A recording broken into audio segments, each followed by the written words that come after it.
और इसके अलावा पवन गौड़ प्रधानमंत्री कार्यालय से हमारे साथ सीधा कनेक्ट हैं।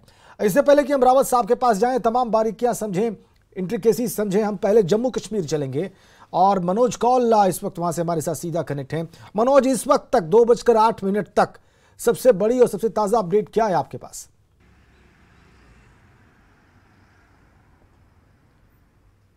देखिए राजेंद्र, आज हमने जो देखा, जैसे आपने भी घटनाक्रम बताया कि कल रात से ही जब पाकिस्तान की तरफ से जो दराशाही जो पाकिस्तान हुआ है, जो परेशान हुआ है एयर स्ट्राइक्स की वजह से, उसने जम्मू कश्मीर में ख़ास तौर पे जो सीज़ फायर वायलेशन का सहारा लिया है। बहुत सारी जगहों पर उन्होंने फायरिंग की, पाकिस्तानी फ़ौज की तरफ से फायरिंग की गई, जिसका मुंह तोड़ जवाब दिया गया।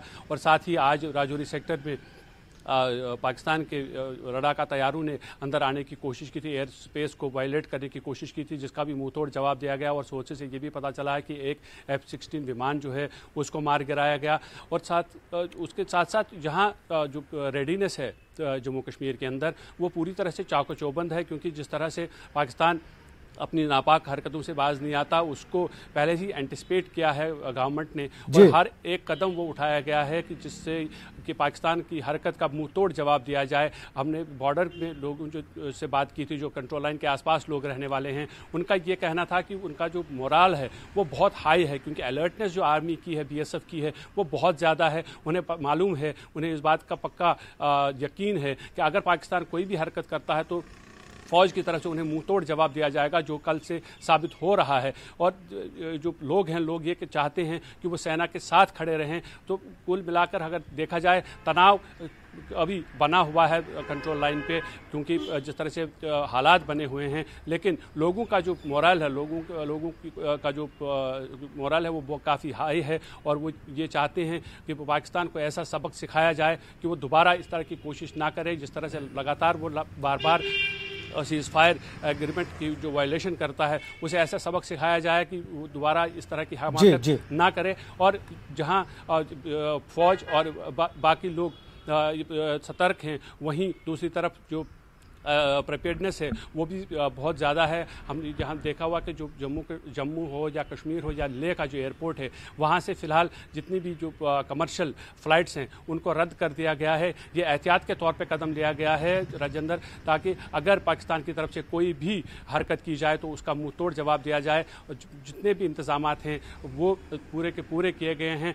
कंट्रोल लाइन में अगर थोड़ा बहुत तनाव है, लेकिन बाकी का जो एरिया है, लोग ये जानना चाहते हैं कि आखिर क्या हो रहा है कंट्रोल लाइन पर। लेकिन लोग कॉन्फिडेंट हैं कि भारत के पास ऐसी शक्ति है कि वो पाकिस्तान को मुंह तोड़ जवाब दे सकता है। अब मनोज, दो सवाल है मेरे। एक ये कि सुबह जब पाकिस्तानी एयरफोर्स के जहाजों ने, उनके जेट्स ने हिमाकत करने की कोशिश की और भारत ने उनको वापस खदेड़ा, उसके बाद फिर क्या उन्होंने कोई ऐसी कोशिश की है?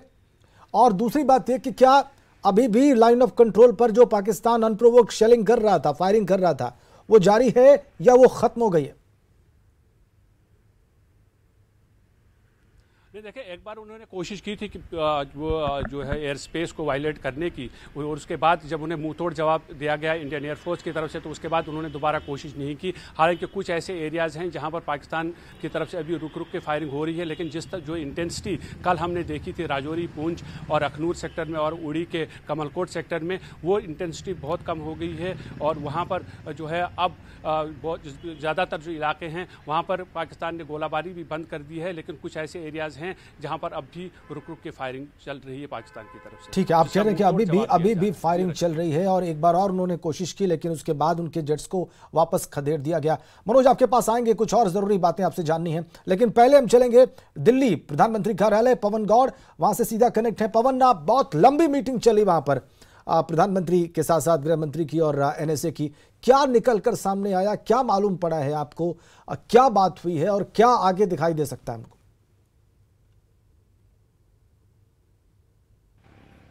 देखिए, प्रधानमंत्री लगातार जो सीमा पर गतिविधियां चल रही हैं उसकी जानकारी NSA से और तमाम जो सुरक्षा एजेंसीज हैं उनसे ले रहे हैं। उसी के चलते आज सुबह प्रधानमंत्री एक कार्यक्रम में थे, यूथ पार्लियामेंट के नाम से, और वहां से जैसे ही प्रधानमंत्री को पता लगा कि लगातार एस्केलेशन सीमा पर चल रहा है, तो आनंद फानंद में उस कार्यक्रम से निकले और सीधा जो 7 लोक कल्याण मार्ग जो प्रधानमंत्री आवास है वहां पहुंचे। जैसे ही प्रधानमंत्री यहां पहुंचे तो तुरंत जो NSA जो अजीत डोभाल हैं जो गृह मंत्रालय में बैठक चल रही थी गृह मंत्री राजनाथ सिंह और तमाम सुरक्षा एजेंसियों के अधिकारियों के साथ, वहां से छोड़ के सीधे 7 लोक कल्याण मार्ग है प्रधानमंत्री आवास, वहां पहुंचे और जो जितनी भी गतिविधियां हो रही हैं उनकी जानकारी को लेकर प्रधानमंत्री को ब्रीफ किया कि किस तरह से पाकिस्तान के द्वारा सीज फायर वायलेशन किया जा रहा है, किस तरह से पाकिस्तान के द्वारा इंडिया के एयर स्पेस को वायलेट किया गया और भारत की तरफ से क्या उनको जवाबी कार्रवाई की जा रही है। तो पूरी ब्रीफ उस तरह से प्रधानमंत्री को किया गया है और लगातार भारत की तरफ से क्या रेस्पॉन्स होना चाहिए उसको लेकर भी रणनीति लगातार तैयार की जा रही है। प्रधानमंत्री लगातार पूरी घटना की जानकारी ले रहे हैं। जो NSA अजीत डोवाल हैं उनके साथ साथ कुछ रक्षा मंत्रालय के उच्च अधिकारी भी इस बैठक में शामिल थे। तो जिस तरह से पूरा माहौल सीमा पर तनावपूर्ण बना हुआ है उसकी एक एक पल की जानकारी खुद प्रधानमंत्री डायरेक्ट, चाहे वो गृह मंत्री हों, अजीत डोवाल हों या जो इंटेलिजेंस एजेंसी है उनके अधिकारी हों, डायरेक्ट उनसे प्रधानमंत्री ले रहे हैं और आगे की जो कार्रवाई चल रही है उसको लेकर लगातार प्रधानमंत्री लोगों को गाइड कर रहे हैं। ठीक है, आप ये बता रहे हैं पवन गौर के अभी भी प्रधानमंत्री अपने आवास लोक कल्याण मार्ग पर मौजूद हैं। पवन।